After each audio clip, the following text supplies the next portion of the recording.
Hi friends, നിങ്ങൾ തമ്മിൽ കണ്ടതുപോലെ തന്നെ ഞാനിന്ന് വന്നിട്ടുള്ളത് നമ്മുടെ കർണാടക നഴ്സിംഗ് കൗൺസിലിൽ രജിസ്ട്രേഷൻ ചെയ്തിട്ടുള്ള നഴ്സുമാർക്ക് ഒരു യൂസ്ഫുൾ വീഡിയോ ആയിട്ടാണ് കേട്ടോ. എന്തെന്ന് വെച്ചാൽ കർണാടക നഴ്സിംഗ് കൗൺസിലിൽ രജിസ്ട്രേഷൻ ചെയ്തിട്ടുള്ള ആൾക്കാർക്ക് അറിയാമായിരിക്കും, നമ്മൾ നേരിട്ട് ട്രാവൽ ചെയ്ത് പോയി അവിടെ ക്യൂ നിന്ന് നമ്മുടെ ഡോക്യുമെന്റ് എല്ലാം സബ്മിറ്റ് ചെയ്ത് അങ്ങനത്തെ ഒരു പ്രൊസീജിയർ വഴിയാണ് നമ്മൾ രജിസ്ട്രേഷൻ ചെയ്തിട്ടുള്ളത്, രജിസ്ട്രേഷനും റിന്യൂവലും. എന്നാൽ ഇപ്പോൾ നിങ്ങൾക്ക് അറിയാമായിരിക്കുമല്ലോ, യൂറോപ്യൻ കൺട്രീസിലും ഗൾഫ് കൺട്രീസിലും ഒക്കെ നമ്മുടെ നഴ്സിംഗ് രജിസ്ട്രേഷനും ഓൺലൈൻ തന്നെ ചെയ്യാം, ഓൺലൈൻ തന്നെ പേയ്മെന്റ് ചെയ്യാം. അതുപോലെ തന്നെ നമുക്ക് സർട്ടിഫിക്കറ്റ് ഓൺലൈൻ തന്നെ നമുക്ക് ഡൗൺലോഡ് ചെയ്തെടുക്കാം. അതുപോലെ തന്നെ കർണാടക നഴ്സിംഗ് കൗൺസിൽ ഇതുപോലെ ഒരു ഓപ്ഷൻ കൊണ്ടുവന്നിട്ടുണ്ട്. നമുക്ക് ഓൺലൈനായി അപ്ലൈ ചെയ്യാം, ഓൺലൈനായിട്ട് പേയ്മെന്റ് ചെയ്യാം. അതുപോലെ തന്നെ നമുക്ക് ഓൺലൈനായിട്ട് ഇത് സർട്ടിഫിക്കറ്റ് ഡൗൺലോഡ് ചെയ്തെടുക്കാവുന്നതാണ്. അപ്പോൾ ഇതിനെ കുറിച്ചിട്ടാണ് ഇന്നത്തെ വീഡിയോ. അപ്പോൾ ഇതെങ്ങനെയാണ് അപ്ലൈ ചെയ്യേണ്ടത്, ഇതെങ്ങനെയാണ് പേയ്മെന്റ് ചെയ്യേണ്ടത്, അതുപോലെ തന്നെ ഇതെങ്ങനെയാണ് ഡൗൺലോഡ് ചെയ്യേണ്ടത്, എല്ലാത്തിൻ്റെ സ്റ്റെപ്പ് ബൈ സ്റ്റെപ്പ് പ്രൊസീജിയർ ഞാൻ ഈ വീഡിയോയിൽ ഉൾപ്പെടുത്തിയിട്ടുണ്ട്. അപ്പോൾ നിങ്ങൾക്ക് എൻ്റെ വീഡിയോ ഇൻഫോർമേറ്റീവ് ആണെങ്കിൽ നിങ്ങളുടെ വീഡിയോ ലൈക്ക് ചെയ്യുക, ഷെയർ ചെയ്യുക, സബ്സ്ക്രൈബ് ചെയ്യുക, നിങ്ങളുടെ ഫ്രണ്ട്സിനൊക്കെ എത്തിച്ചു കൊടുക്കുക. ഹൈ ഫ്രണ്ട്സ്, ഞാൻ നിങ്ങളുടെ സ്വന്തം മാറാൻ വെൽക്കം ടു മൈ ചാനൽ. ആദ്യമായിട്ട് നമ്മൾ ചെയ്യേണ്ടത് എന്താണെന്ന് വെച്ചാൽ നമ്മൾ KSNC ആപ്പ് ഡൗൺലോഡ് ചെയ്യുക. അത് എങ്ങനെയാണെന്ന് വെച്ചാൽ നമ്മൾ പ്ലേ സ്റ്റോറിനകത്ത് നിന്ന് KSNC ആപ്പ് സെർച്ച് ചെയ്തതിനു ശേഷം അത് ഡൗൺലോഡ് ചെയ്തെടുത്തതിന് ശേഷം നമ്മളത് ഓപ്പൺ ചെയ്യുമ്പോഴത്തേക്കും നമ്മൾ ആദ്യമായിട്ട് ആ ആപ്പിനകത്ത് ഒരു അക്കൗണ്ട് രജിസ്റ്റർ ചെയ്യുക. അതിനകത്ത് നമ്മുടെ മൊബൈൽ നമ്പർ വേണം, 4 ഡിജിറ്റ് പിൻ വേണം. ഈ മൊബൈൽ നമ്പർ നമ്മുടെ ആധാർ ലിങ്ക് ചെയ്തിട്ടുള്ള മൊബൈൽ നമ്പറാണ് ഏറ്റവും നല്ലത്. പിന്നെ ഒരു കാര്യം, നിങ്ങൾ ഇതിന് മുന്നേ KSNC വെബ്സൈറ്റിനകത്ത് അക്കൗണ്ട് ക്രിയേറ്റ് ചെയ്തിട്ടുള്ള ആൾക്കാരാണെങ്കിൽ നിങ്ങൾ ആ ഓൾഡ് ക്രെഡൻഷ്യൽ വെച്ചിട്ട് നിങ്ങൾ ഈ ആപ്പിനകത്ത് ലോഗിൻ ചെയ്യാവുന്നതാണ്.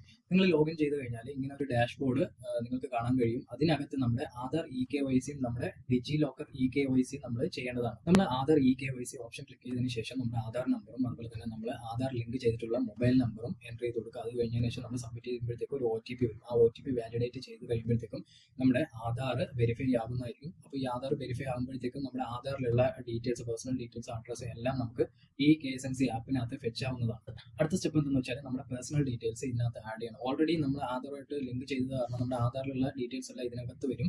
ലേറ്റസ്റ്റ് ഫോട്ടോ ഇതിനകത്ത് അപ്ലോഡ് ചെയ്യും. കാരണം എന്താ വെച്ചാൽ നമ്മുടെ സർട്ടിഫിക്കറ്റിലൊക്കെ ലേറ്റസ്റ്റ് ഫോട്ടോ ആയിരിക്കും വരുന്നത്, നമ്മൾ അപ്ലോഡ് ചെയ്യുന്ന ഫോട്ടോ ആയിരിക്കും വരുന്നത്. നമ്മൾ ഈ ഫോട്ടോ അപ്ലോഡ് ചെയ്തിട്ടില്ല എന്നുണ്ടെങ്കിൽ നമ്മുടെ ആധാറിലുള്ള ഫോട്ടോ ആയിരിക്കും വരുന്നത്. അതുകൊണ്ട് നിങ്ങൾ ലേറ്റസ്റ്റ് ഫോട്ടോ അതിനകത്ത് അപ്ലോഡ് ചെയ്യാം.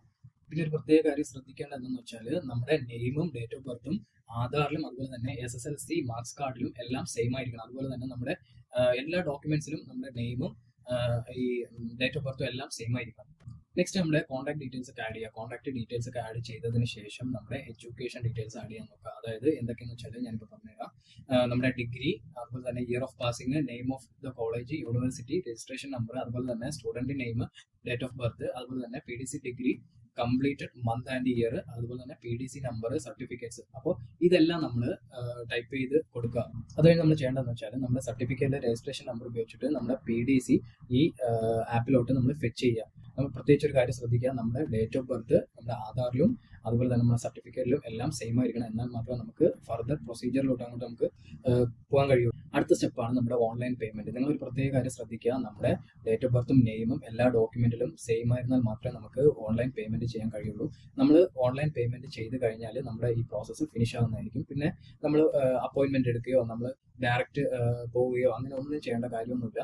പിന്നെ ഇത് കഴിഞ്ഞ ശേഷം നമ്മുടെ പേയ്മെന്റ് എല്ലാം കഴിഞ്ഞു, പിന്നീട് ഒരു 5 വർക്കിംഗ് ഡേയ്സിനകത്ത് നമുക്ക് ഇത് നമ്മുടെ ഡിജി ലോക്കറിനകത്ത് നമുക്ക് ഈ സർട്ടിഫിക്കറ്റ് വ്യൂ ചെയ്യാവുന്നതാണ്. നമ്മൾ ഈ 5 വർക്കിംഗ് ഡേയ്സ് കഴിഞ്ഞ് കഴിഞ്ഞാൽ നമുക്ക് ഈ KSNC ആപ്പിനകത്ത് നമുക്ക് ഈ സർട്ടിഫിക്കറ്റ് ഡൗൺലോഡ് ചെയ്ത് എടുക്കാവുന്നതുമാണ്.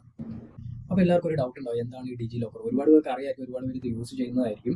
ഈ ഡിജി ലോക്കർ എന്താണെന്ന് വെച്ചാൽ നമ്മുടെ ഗവൺമെന്റ് ഇഷ്യൂ ചെയ്തിട്ടുള്ള ഡോക്യുമെന്റ് ഒക്കെ ഡിജിറ്റൽ ഫോമിൽ നമ്മൾ സൂക്ഷിക്കുന്ന ഒരു പ്ലാറ്റ്ഫോമാണ് ഡിജി ലോക്കർ.